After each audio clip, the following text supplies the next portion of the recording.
শুভ সন্ধ্যা।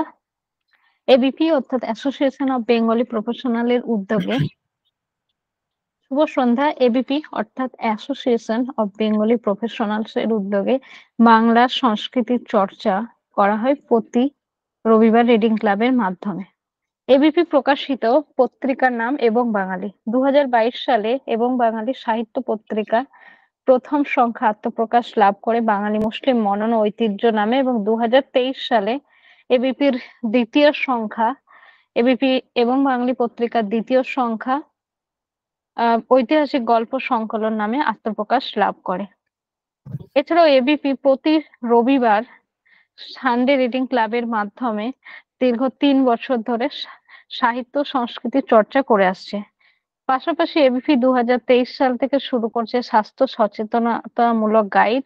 এই সচেতনতামূলক গাইডের মাধ্যমে ABP ovarian cyst, cancer, thalassaemia, দন্ত চিকিৎসা ইত্যাদি বিষয়ে পুঙ্খানুপুঙ্খ আলোচনা করেছে। এছাড়াও দন্ত চিকিৎসার জনক আর আহমেদ নিয়েও একটা খুব সুন্দর অনুষ্ঠান ইতিপূর্বে আয়োজিত করেছে ABP Sunday reading club. ABP এছাড়াও 2022 সালে মুর্শিদাবাদের শেরপুরে একটা মেডিকেল ক্যাম্পের আয়োজন করেছিল। সেখানে প্রায় 3 থেকে 4 হাজার মানুষকে চিকিৎসা পরিষেবা দেওয়া হয়েছিল এবং ওষুধপত্র বিনামূল্যে সরবরাহ করা হয়েছিল। এছাড়াও পূর্ব মেদিনীপুরে রয়েছে এবিপি প্রতিষ্ঠিত একটা বুক ব্যাংক, যার মাধ্যমে বিনামূল্যে বই প্রদান করা হয়ে থাকে।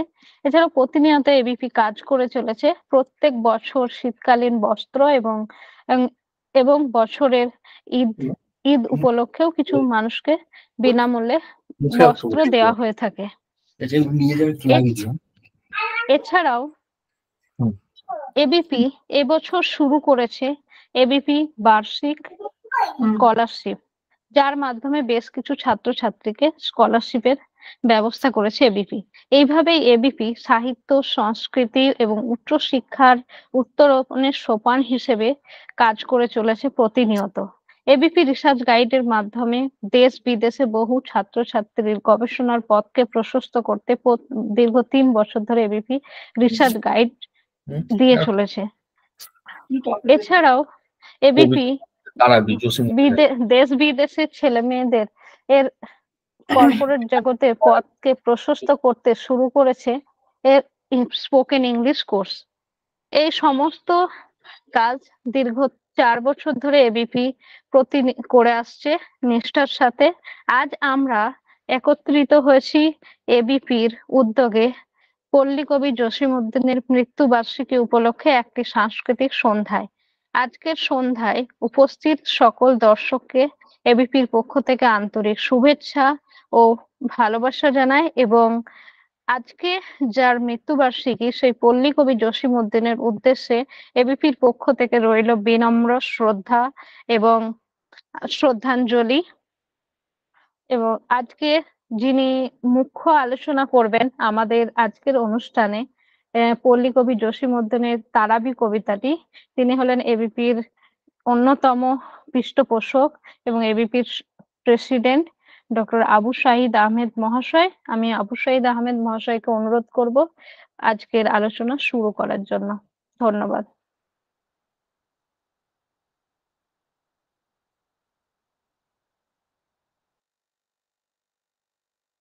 ধন্যবাদ জান্নাতুল ফিরদৌসকে। তো শুরু করা যাক আজকের কবিতাটি তারাবি। পল্লী কবি জসিমউদ্দিন এই কবিতাটি লিখেছিলেন। তারাবি নামাজ পড়িতে যাইব মোল্লা বাড়িতে আজ, মিনাজুদ্দিন কলিমুদ্দিন আয় তোরা করি সাজ। চালের বাতায় গোঁজা ছিল সেই পুরাতন জুতা জোড়া, ধুলো বালু আর রোদ লেগে তাহা হইয়াছে পাঁচ মোড়া। তাহারই মধ্যে অবাধ্য এই চরম দুখানি ছেলে, চল দেখি ভাই খলিল উদ্দিন লণ্ঠন বাতি জেলে। ঢইলারে ডাক লস্কর কোথা কিনুরে খবর দাও, মোল্লা বাড়িতে একত্র মিলিও আজ সারা গাঁও। একত্র হব মিলিস আজ সারা গাঁও। গইজুদ্দিন গরু ছেড়ে দিয়ে খাওয়াইয়েছে মোর ধান, ইচ্ছা করছে থাপ্পড় মারি ধরি তার দুটো কান। তবু তার পাশে বসিয়া নামাজ পড়িতে আজকে হবে, আল্লাহর ঘরে ছোটখাটো কথা কে বা মনে রাখে কবে। মইজুদ্দিন মামলায় মোড়ে করিয়াছে ছাড়ে খাট, টুটি টিপে তারে মারিতাম পেলে কভু পথে দেখা তার। আজকে জামাতে নির্ভয়ে সে বসিবে আমার পাশে, তাহারও ভালোর তরে মোনাজাত করিব যে উচ্ছ্বাসে। মাহে রমজান আসিয়াছে বাঁকা, রোজার চাঁদের ন্যায়, কায়জা ফ্যাসাদ সব ভুলে যাব আজি তার মহিমায়। হুমুরদি কোথা কাছা ছাড়লাম আম্বিয়া পুঁথি খুলে, মোর রসুলের কাহিনী তাহার কণ্ঠে উঠুক দুলে। মেরহাজে সেই চলেছেন রবি জমজমে করি স্থান, অঙ্গে পড়েছে জোছনা নিছনি আদমের পিরহান। নূহ আলাইহিস সালামের টুপি পরিয়েছেন নবীর শিরে, ইব্রাহিমের জরির পাগড়ি রহিয়াছে তাহা ঘিরে।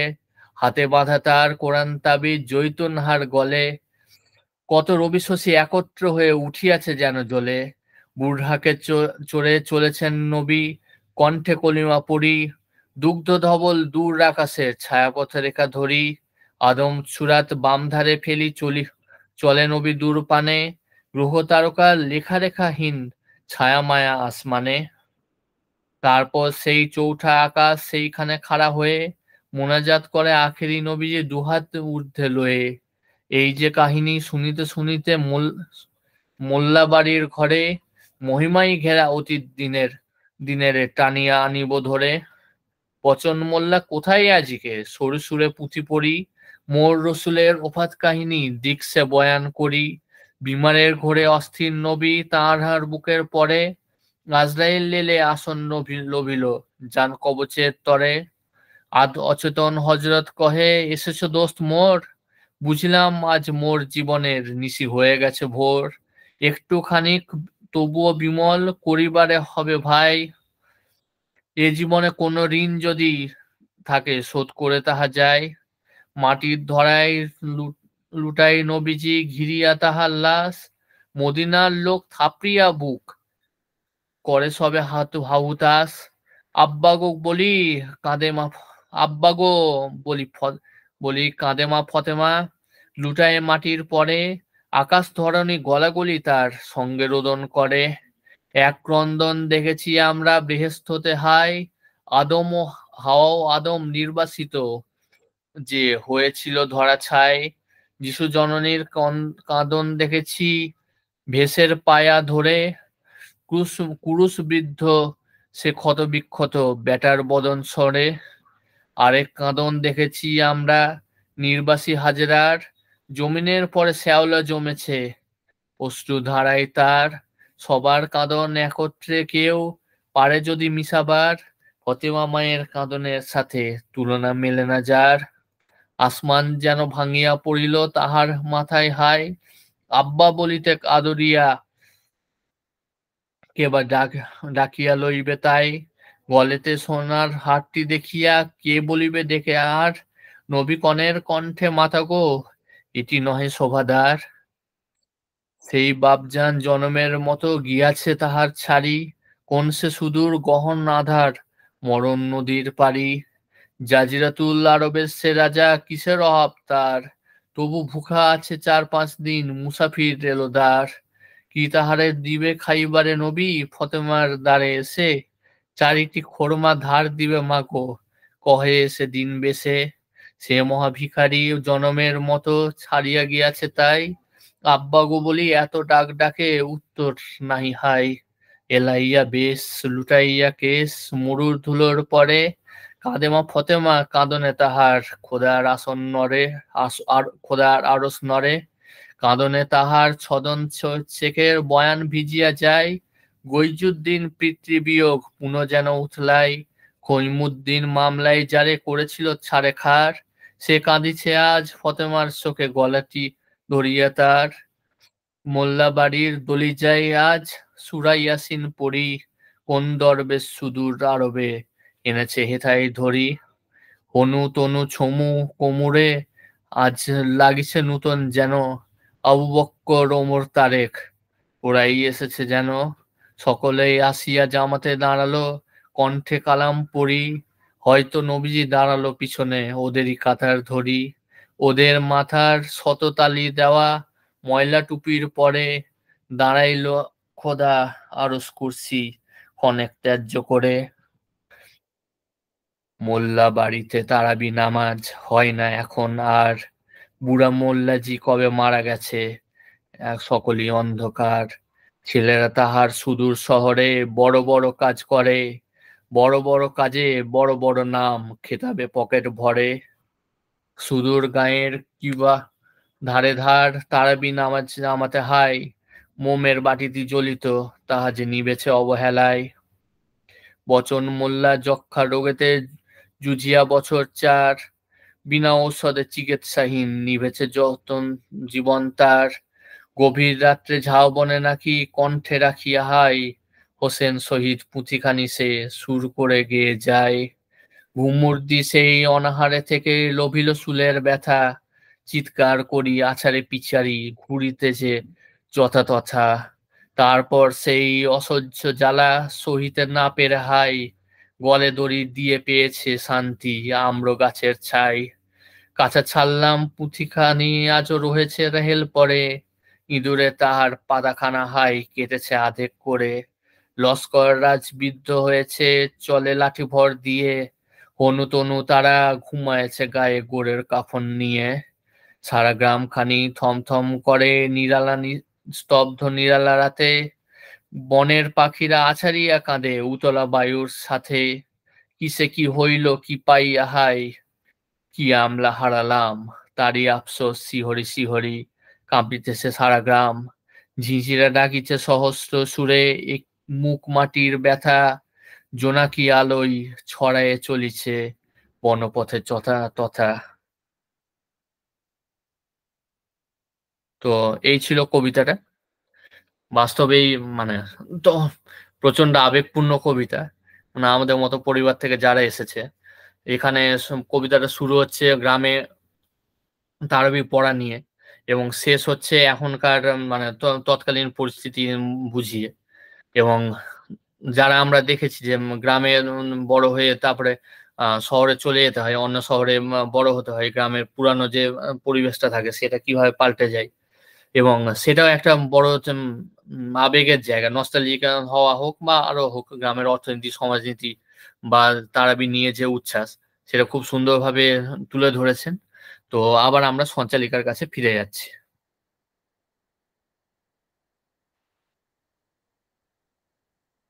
অসংখ্য ধন্যবাদ আমাদের আলোচক ডক্টর আবু সাইদ আহমেদ মহাশয়কে এত সুন্দরভাবে কবিতাটি আবৃত্তি করার জন্য।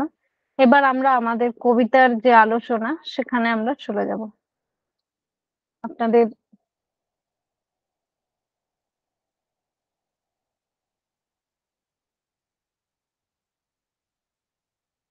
যারা আলোচনা করতে গেলে প্রথমে আমি যেখান দিয়ে শুরু হয়। হুম, বলো, কিছু বলছিলে জান্নাত? হ্যাঁ, আমি কবিতার আলোচনা শুরু করার জন্য হ্যাঁ, হুম। ডক্টর আবু সাঈদ আহমেদকে অনুরোধ করব এবং পাশাপাশি আমরা আরেকজনকে আমাদের আজকের অনুষ্ঠানে আসার জন্য স্বাগত জানাচ্ছি। ডক্টর আসিফ আকরাম মহাশয়কে। উনি ওনার শত ব্যস্ততার মাঝেও আজকের অনুষ্ঠানে সময় দিয়েছেন। তাই এবিপির পক্ষ থেকে আমরা তাকে স্বাগত জানাচ্ছি। ধন্যবাদ।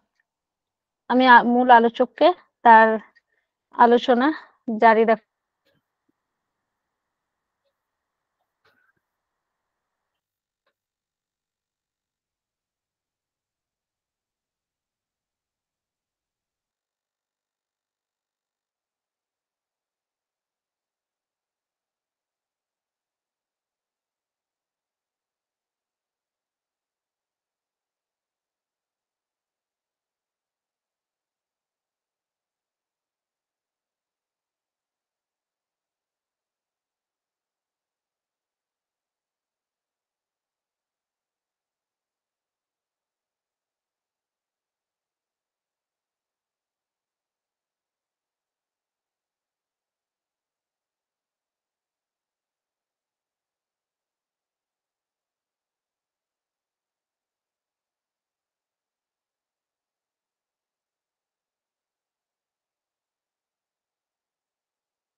কিছু শোনা যাচ্ছে না।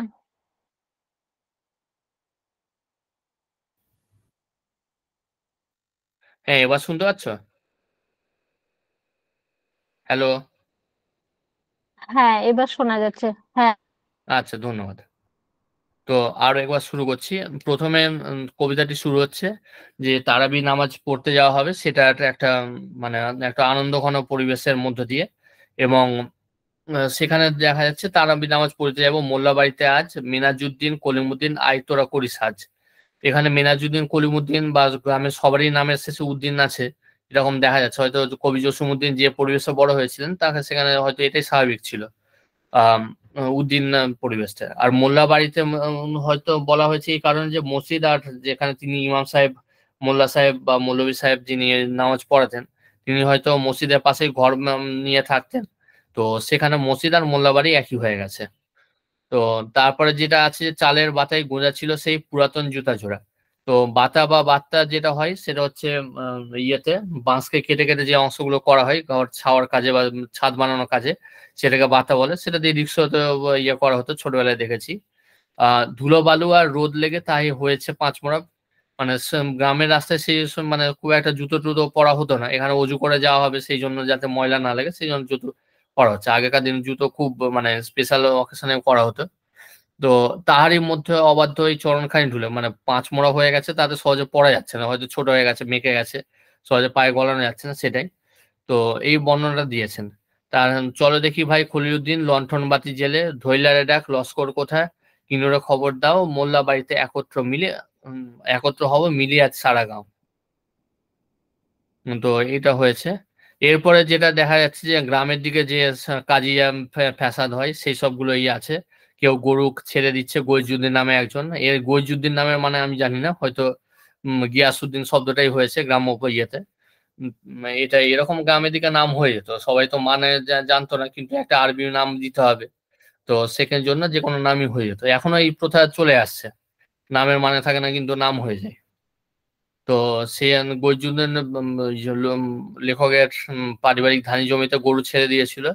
তো তাতে রেগে গেছে, তবু প্রচন্ড রেগে আছে, কিন্তু তবুও তারাবিতে যাবে, সেই জন্য সব হিংসা বিদ্বেষ ভুলে। এটা প্রাচীন আরবেও ছিল, রমজান মাসে, মহরম মাসে, এই ধরনের মাসগুলোতে এই ধরনের ঝগড়া, মারামারি, যুদ্ধ এগুলো বন্ধ থাকতো। আর এখানে তারাবি পড়তে যাচ্ছে, স্বাভাবিকভাবে মসজিদে আল্লাহর কাছে যাচ্ছে, এইসব মনে রাখার কথা নয়।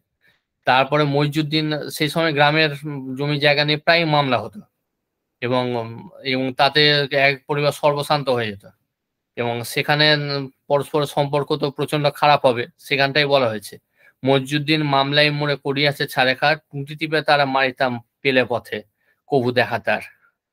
আজকে জামাতে নির্ভয়ে সে বসিবে আমার পাশে, তাহারও ভালো তরে মোনাজাত করিব উচ্ছ্বাসে। মোনাজাত হচ্ছে দুহাত তুলে যে দোয়াটা করা হয় নামাজের শেষে, সেটাই হচ্ছে মোনাজাত, যে সবাইকে ভালো রাখো বা আল্লাহর কাছে যা চাওয়া হয় সবাই মিলে। মাহে রমজান আসিয়াছে বাঁকা রোজার চাঁদের ন্যায়। রোজা প্রথম যখন শুরু হয়, চান্দ্র মাস যখন শুরু হয় অমাবস্যার পর, তখন চাঁদ খুবই শীর্ণ অবস্থায় থাকে। মাহে রমজান আসছে, সবে মাহে শুরু হয়েছে।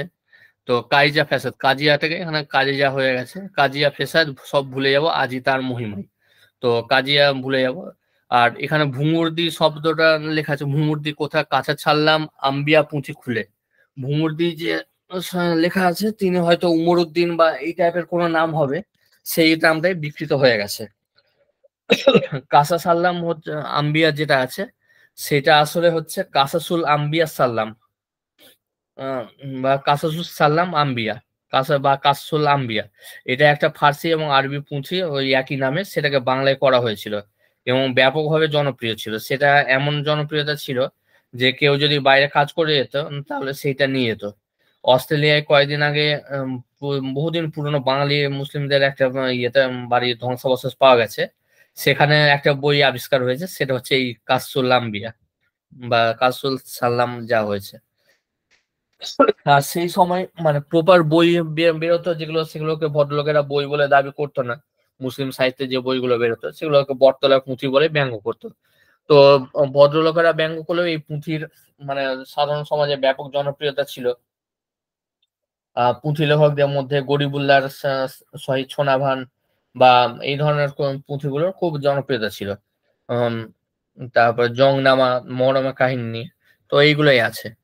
তো কাসরুল সাল্লাম আম্বিয়া যেটা আছে, আম্বিয়া মানে হচ্ছে নবীর শব্দটির প্লুরাল বা বহু বচন, অনেক নবীকে একসঙ্গে আম্বিয়া বলে। তো মোর রসুলের কাহিনী তাহার কণ্ঠে উঠুক দুলে। সাহেব রসুল সাল্লাল্লাহু সাল্লামের জীবনী তো থাকবেই, তো সেটাই বলা হচ্ছে। আর মেরহাজের সেই চলেছেন ছবি জমজমে করিসান, জমজমে এখানে যে কূপটা ছিল মক্কার, সেই কূপের কথা বলা হচ্ছে, কুয়ার, সেটা তার জল এখনো আমরা পাই, আমরা পবিত্র বলে মানে পান করি। আর মেরহাজে মানে আল্লাহ নবীকে প্রথমে ইয়েতে নিয়ে যাওয়া হয়, মক্কা থেকে জেরুজালেমে নিয়ে যাওয়া হয়। সেই জেরুজালেমের বায়তুল মুকাদ্দাস বা মসজিদ আল আকসা, সেখানে নিয়ে যাওয়া হয়। সেখান থেকে নবী করিম সাল্লাল্লাহু সাল্লামকে সাত আসমানে নিয়ে যাওয়া হয়।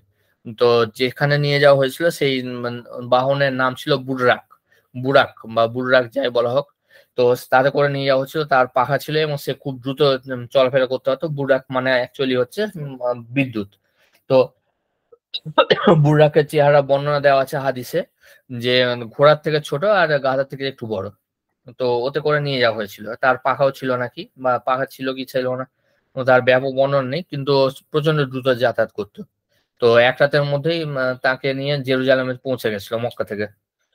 তো তারপরে যে যাত্রাকে বলা হয় ইসরা, এবং সেখান থেকে তাকে নিয়ে যাওয়া হয় ইয়েতে, উম, জান্নাতে, সেটাকে বা উম, আসমান পেরিয়ে, সেটাকে বলা হয় মিরাজ। তো সেই শব্দটাই এসছে মিরহাজ হয়ে। মিরহাজে সেই চলেছেন নবী জমজমা করি স্নান, অঙ্গে পড়েছে জ্যোৎস্না নিচিনি আদমের পিরহান। আদম হচ্ছেন আমাদের প্রথম নবী, বা পৃথিবীর প্রথম মানুষ মনে করা হয় ইসলামী শাস্ত্র মতে, সেই আদম আলাইহিসসালাম। তো তার বিশাল বড় জামা ছিল, সেই পিরহানের কথাই বলা হচ্ছে। তার আকার ছিল 60 হাত নাকি। এগুলো ইসলামী পুরাণ বা আব্রাহামিক পুরাণের যে ইয়েটা, সেটাই বলছি। নূহ আলাইহিসসালামের টুপিটা পড়েছেন নবী শিরে। নূহ আলাইহিসসালামের আমলে গোটা পৃথিবী জুড়ে প্রবল বন্যা হয়েছিল, তার একটা টুপিও ছিল। তাদের সঙ্গে এমন বিরাজে বর্ণনা এরকম ভাবে এসছে, মাটি থেকে যখন উঠিয়ে নেওয়া হচ্ছে তখন আকাশের এক একটা স্তরে যাচ্ছেন নবী করিম সাল্লাল্লাহু সাল্লাম, এবং তার সঙ্গে আরো যারা নবী ছিলেন তাদের দেখা হচ্ছে। প্রথমে হযরত আদম আলাইহিসসালাম সঙ্গে দেখা হলো, তারপরে হযরত নূহ আলাইহিসসালামের সঙ্গে দেখা হলো। তো হযরত আজম মানে পিরহান পরালেন তিনি, নূহ আলাইহিসসালাম টুপি পরালেন। ইব্রাহিমের জরির পাগড়ি রহিয়াছে তাহা ঘিরে। ইসলামের মতে যখন পাগড়ি পরা হয় তার নিচে টুপি দেওয়া হয়।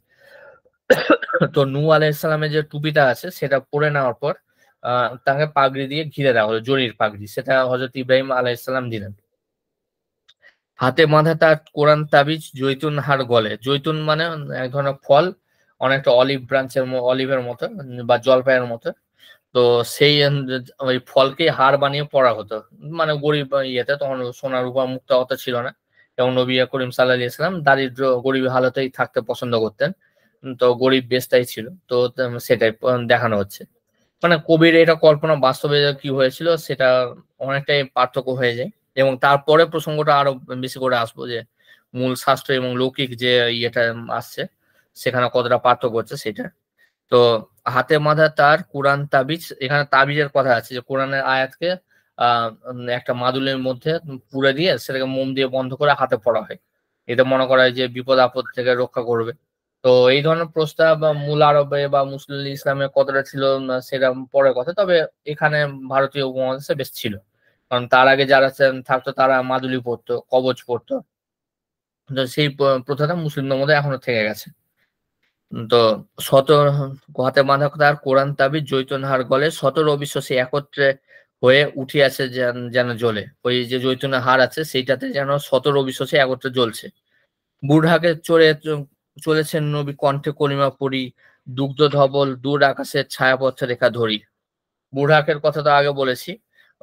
ছায়াপথ যেটা আছে, আমরা ছায়াপথের ইংরেজি যে বা আমাদের কাছে যে ছায়াপথ অনেকগুলো যে তারা মিলে যেটা হয় সেটাকে বলা হয় ছায়াপথ, বা গ্যালাক্সি বললেও গ্যালাক্সি, বা সেটার যে আমাদের নাম হচ্ছে আকাশগঙ্গা, আর এর ইংরেজি নাম হচ্ছে মিল্কি ওয়ে। তো দুটো একসঙ্গে মিলে গেছে, দূর আকাশের উম, দুগ্ধ ধবল দূর আকাশের, এই দুটো শব্দ একসঙ্গে মিলে গেছে। আদম ছুরাত বাম হাতে ফেলি চলেন নবী পানে। মানে আদম আলাইসাল্লাম নবী করিম সাল্লাল্লাহু সাল্লামের বাম দিকে ছিলেন, তাকে ছাড়িয়ে নবী করিম সাল্লাল্লাহু সাল্লাম এগিয়ে গেলেন। গ্রহ তারকার লেখা রেখাহীন ছায়া মায়া আসমানে। তিনি সাধারণ লৌকিক জগৎ ছেড়ে, পার্থিব জগৎ ছেড়ে এগিয়ে চলে যাচ্ছেন, ভৌত জগৎ ছেড়ে, বস্তু জগৎ ছেড়ে আরো রুহানি জগতে চলে যাচ্ছেন। তারপর সেই চৌঠা আকাশ সেইখানে খাড়া হয়ে মুনাজাত করে আখেরি নবীজি দুহাত ঊর্ধ্বে লয়ে। এই যে কাহিনী শুনিতে শুনিতে মোল্লা বাড়ির ঘরে মহিমায় ঘেরা অতীত দিনের টানিব আনিব ধরে। মানে এই মিরাজ গল্পটা বলা হচ্ছে এবং সে তারা যারা শুনছে তারা এতটা মুগ্ধ হয়ে গেছে যে তারা ভাবছেন তাদের সামনে এসব হচ্ছে। বচন মোল্লা কোথায় আজকে সরু সুরে পুঁচি পড়ি, মোর রসুলের ওফাত কাহিনী দিকসে বয়ান করি। তো রসুল সাল্লাম একজন মারা গেছিলেন 63 বছর বয়সে।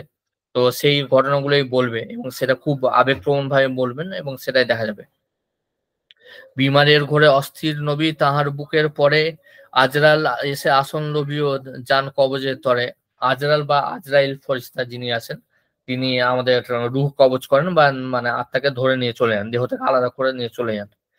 তো যান কবজের তরে, তো যান কবজা করার জন্য আজরাইল ফেরেশতা এসেছেন। তো সেই সময় নবী করিম সাল্লাল্লাহু আলাইহি ওয়াসাল্লাম প্রচন্ড অসুস্থ। আদ অচেতন হযরত কহে এসছো দোস্ত মোর, বুঝিলাম আজ জীবনের নিশি হয়ে গেছে ভোর। একটুখানি বিমল করিবারে হবে ভাই। এখানে হয়তো বিরাম ছিল শব্দটা, যাই হোক। এ জীবনে কোনো ঋণ যদি থাকে শোধ করে তাহা যায়। মানে তিনি অসুস্থ তবুও ইয়েকে আজরাইল ফেরেশতাকে বলছেন আমার হয়তো কিছু ঋণ যদি থাকে তাহলে আমি শোধ করে যেতে চাই, কারণ মুমিন কখনো বা যারা বিশ্বাসী মুসলিম তারা কখনো ঋণ রেখে মারা যেতে চায় না, বা মারা যাওয়ার পর তার ঋণটা যে তার নিকট আত্মীয়দের শোধ করে দিতে হয়, কোনো ঋণ যেন না থাকে, সেটা মুসলিমদের বিশ্বাস। মাটির ধরায় লুটায় নবীজি ঘিরিয়া তাহার লাশ, মদিনার বুক থাপড়িয়া করে সব হাহুতাস। আচ্ছা, হুম, আচ্ছা।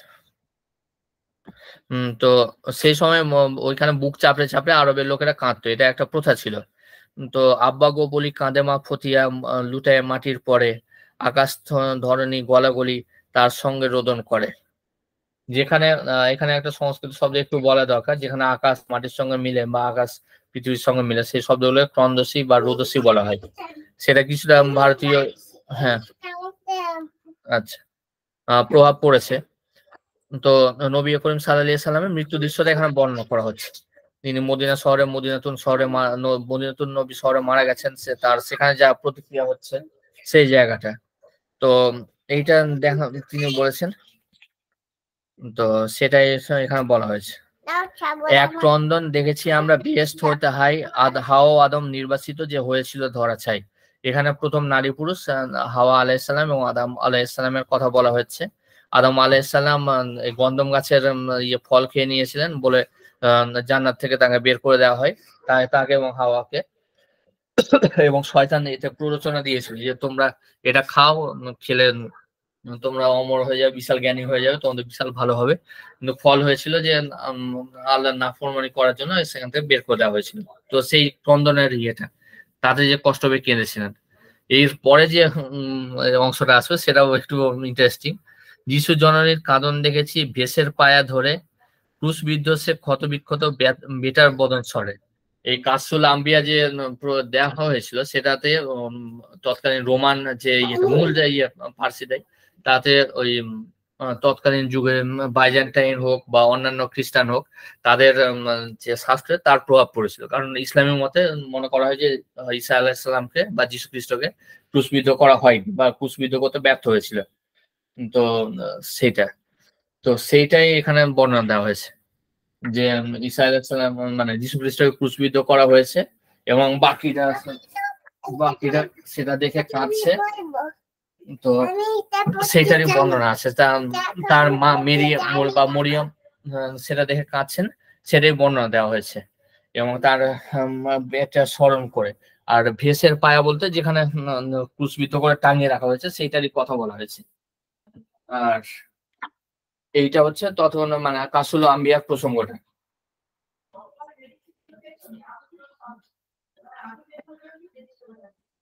তো এইখানে এতজনের যে এত দুঃখের ইয়েটা বর্ণনা সেটার কবি বলেছেন। এবং তারপরে আরেকটা জায়গায় আরেকটা উদাহরণ দিয়েছেন। আরেক কাঁদন দেখেছি আমরা নির্বাসী হাজেরার, জমিনের পরে শ্যাওলা জমেছে অশ্রু ধরায় তার। মানে হাজেরা হচ্ছেন হযরত ইব্রাহিম আলাইহিস সালামের প্রথম পত্নী। তাকে আরবে নির্বাসিত করা হয়েছিল এবং আরবের যে জায়গাটায় নির্বাসিত করা হয়েছিল সেই জায়গাটাই আজকে মক্কা শহর আছে। নির্বাসিত হওয়ার পর তিনি প্রচন্ড কেঁদেছিলেন এবং তার ছেলের নাম ছিল ইসমাইল। তাকে কোরবানি দেওয়ার জন্য আল্লাহ ইয়ে করেছিলেন, আদেশ করেছিলেন। তো তারপর সেই কোরবানি হয়নি, সেখানে ওই দুম্বা জবাই হয়ে গেছিল। তো সেটা পরের প্রশ্ন। তো সেই নির্বাসিত হওয়ার পর যে কান্নাটা, তিনি কাঁদতে কাঁদতে সাফা এবং মারোয়া এই দুটো পাহাড় আছে, সেখানে দৌড়াদৌড়ি করছিলেন 7 বার, যে কোথাও গিয়ে যদি জল পাওয়া যায়, কোথাও গিয়ে এখানে রেখে দিয়ে চলে গেলে এবার আমার কি হবে। তো এরকম তো 7 বার দৌড়াদৌড়ি করছিলেন। তো হজের সময় এখন সবাই দৌড়াদৌড়ি করে হাজিরা। তো এইটা, তো এতজনের কান্না যদি একজনের মিলে যায়, সেইটা হচ্ছে হযরত ফতিমা আলাইহিস সালামের যে হযরত ফতিমা রাদিয়াল্লাহু তাআলা আনহার কান্না যেটা, সেটার সঙ্গে মিলছে। তো সে তার সঙ্গেও যেন তুলনা হবে না, যে তার আব্বাকে হারিয়ে কতটা কাঁদছেন। আসমান যেন ভাঙিলা পড়িল তাহার মাথায়, হাই আব্বা বলিতে আদরিয়া কেবা ডাকিয়া লইবে তাই, গলেতে সোনার হারতি দেখিয়া কে বলিবে ডেকে আর, নবীর কনের কণ্ঠে মাতা গো এটি নহে শোভাদার।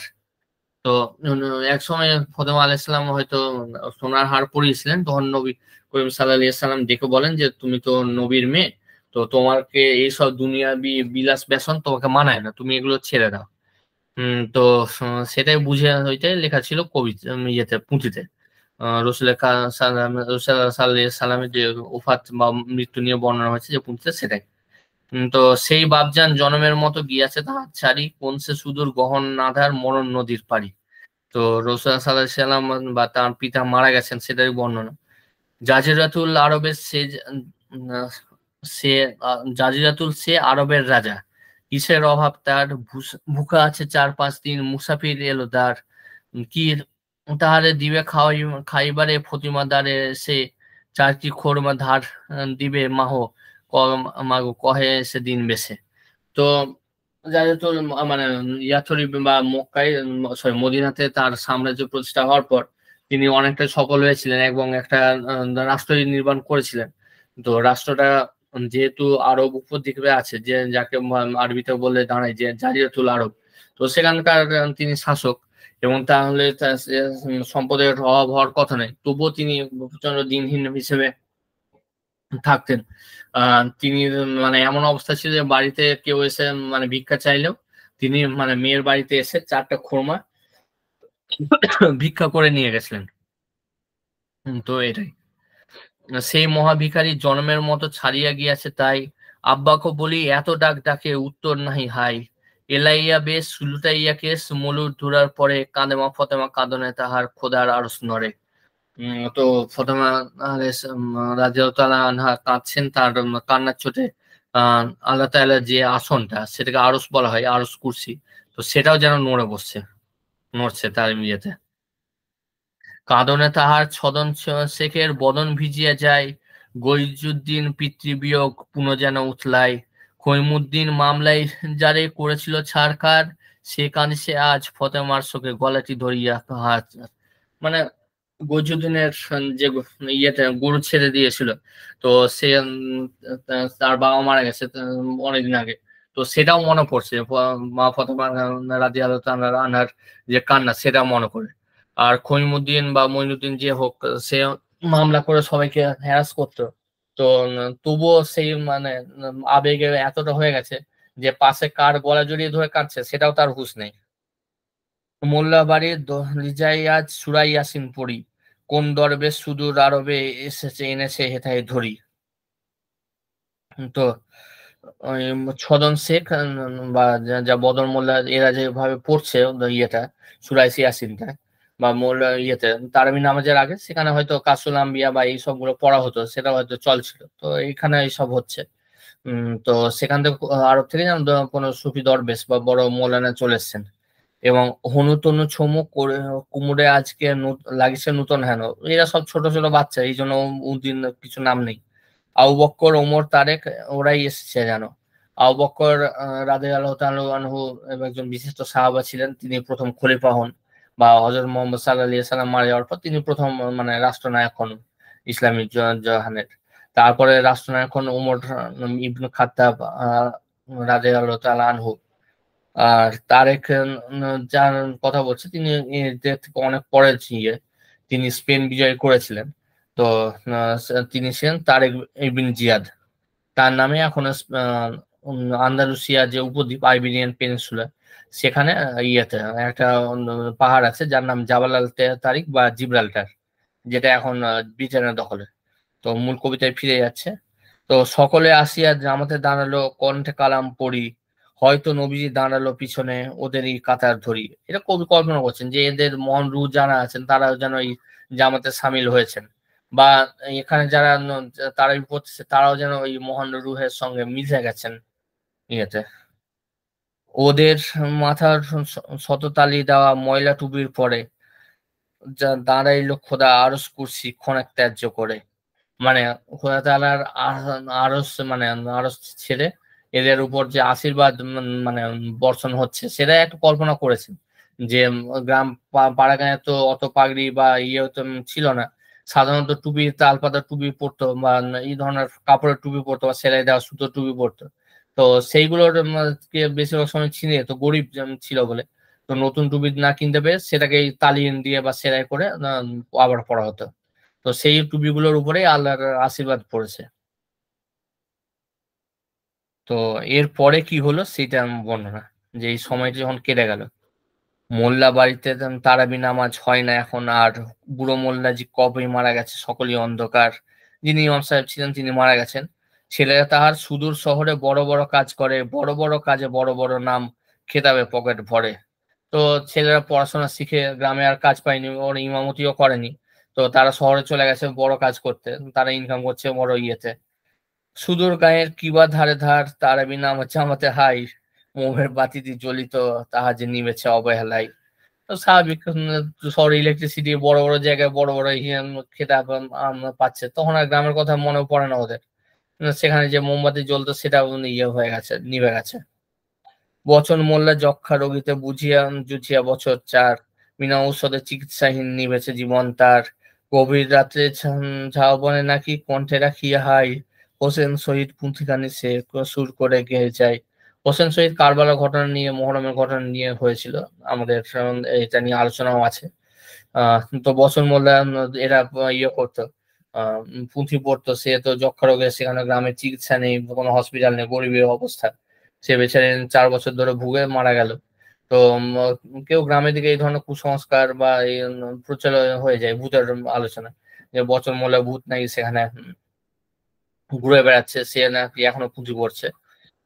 তো ভুমুর সেই অনাহারে থেকে লোভিল শুলের ব্যথা, আর চিৎকার করি আছালি পিছালি ঘুরিতে যথা তথা। শুলের ব্যথা বলতে অ্যাপেন্ডিসাইটিস বা এই ধরনের ইয়েতে হয়। তো সে অনেকদিন ধরে না খেয়ে থেকে ওখানে ইনফেকশন হয়ে গেছে উপস্থিতি থেকে।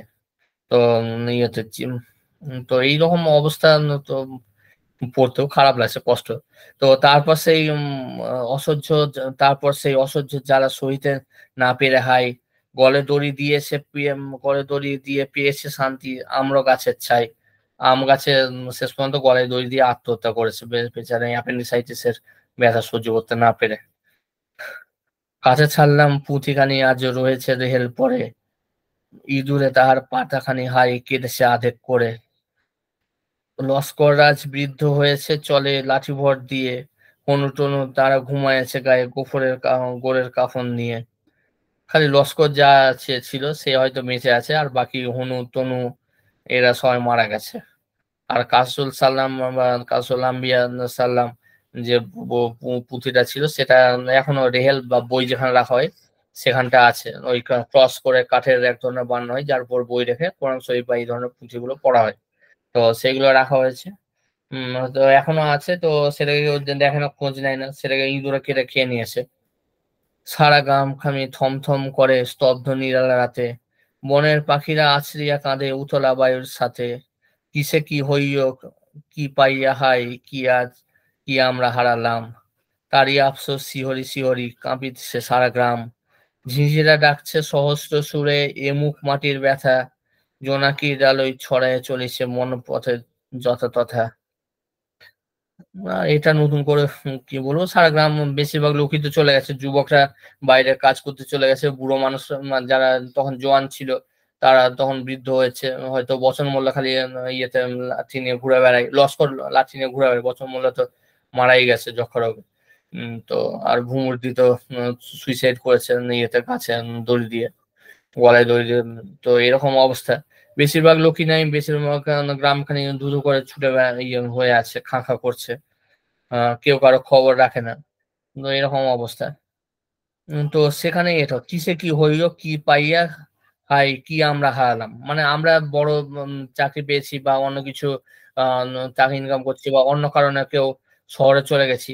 তো এই অবস্থায় থেকে আমাদের জন্মভূমি বা যেখানে আমরা বড় হয়েছি সেগুলো প্রায় কিছুই নেই, মানে কোনো গুরুত্বই নেই আমাদের কাছে হয়ে গেছে। তো এই কথাটাই বলা হয়েছে। আর পল্লী কবি জসীমউদ্দীনের একটা মরমী আত্মা, সেখানে সাধারণ মানুষের যে আবেগ, যে অনুভূতি, যে ভাবনা, যে চিন্তা, তারা যে পরিস্থিতির সম্মুখীন হয় সেগুলো আমরা আগেও একবার আলোচনা করেছিলাম। প্রসঙ্গ ওই আকাশের সাতটি তারা জীবনানন্দের যে কবিতাটা যখন আলোচনা করা হয়েছিল তখন করা হয়েছিল। তো সেই সেখানে বলা হয়েছে, আমরা বলেছিলাম যে উম, জীবনানন্দ যেখানে উম, মানে প্রকৃতির বর্ণনা দিয়েছেন, জসীমউদ্দীন সেখানে আরো বেশি করে যেটা করেছেন সেটা হচ্ছে মানুষের সামাজিক সেই ভাব, আবেগ, অনুভূতি, সাইকি যাকে বলে, সেই মনোবিজ্ঞানের অংশটা, ইয়েটা। তো সেটাই করেছেন আর কি। এবং গ্রামের পরিবেশ কিভাবে পাল্টে যাচ্ছে এবং যায় সেটা এখনো চলছে বলতে গেলে। আমরা যেভাবে বড় হয়েছি এবং সে এখনকার পরিবেশ তো নেই, বা আমাদের আগের প্রজন্ম যেভাবে বড় হয়েছেন তারাও সেই গ্রাম পুরো পাল্টে যেতে দেখেছেন। তো এটাই এনারা দেখিয়েছেন, মানে কবি জসীমউদ্দীন দেখিয়েছেন। তো এটাই প্রচন্ড আবেগ এবং নস্টালজিক যাই বলা হোক, বাংলা সাহিত্যের বলতে গেলে খুবই গুরুত্বপূর্ণ একটা কবিতা। এটার গুরুত্ব কোনোভাবেই আহ কি বলবো, বাবরের প্রার্থনা বা বিষ্ণুদের বা অন্য কারো কবিতা থেকে কোনো অংশে এই কবিতাটার গুরুত্ব কম নয়, এটুকুই আমি বলতে পারি। অন্তত বাংলা কবিতা যদি সেরা 100টা কবিতা যদি বাছাই করতে পারে অবশ্যই এই কবিতাটাকে থাকা উচিত, এইটাই বক্তব্য। তো আবার আমরা সঞ্চালিকার কাছে ফিরে যাচ্ছি।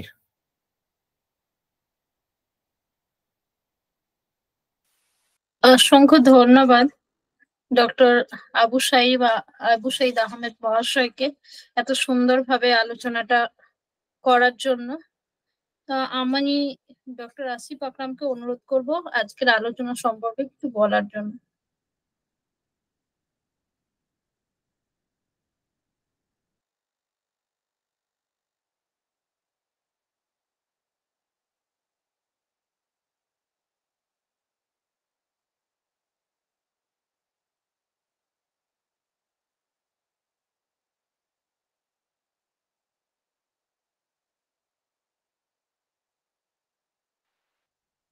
আপনি কি শুনতে পাচ্ছেন?